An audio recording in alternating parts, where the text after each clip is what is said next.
ബഹുമാനപ്പെട്ട അധ്യാപകരെ, പ്രിയ കൂട്ടുകാരെ, ജൂൺ 19 വായനാ ദിനം.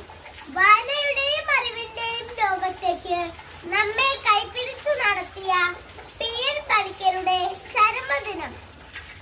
വായിച്ചു വളരുക, ചിന്തിച്ചു വിവേകം നേടുക എന്ന മുദ്രാവാക്യത്തിലൂടെ കേരളത്തെ വായനയുടെ ലോകത്തേക്ക് ഉയർത്തിയ ഒരു വലിയ മനുഷ്യനാണ് അദ്ദേഹം.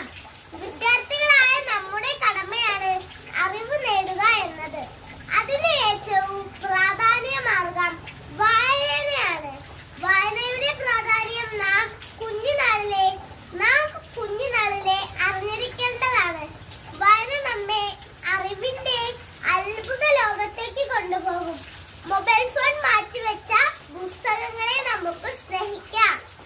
വായിച്ചാലും വളരും, വായിച്ചില്ലെങ്കിലും വളരും, വായിച്ചാൽ വിളയും, വായിച്ചില്ലെങ്കിൽ വളയും എന്ന കുഞ്ഞിന്റെ മഷിന്റെ കുഞ്ഞു കവിതയോടെ എല്ലാവർക്കും എന്റെ വായനദിന ആശംസകൾ നേർന്നുകൊണ്ട് ഞാൻ നിർത്തുന്നു. നന്ദി, നമസ്കാരം.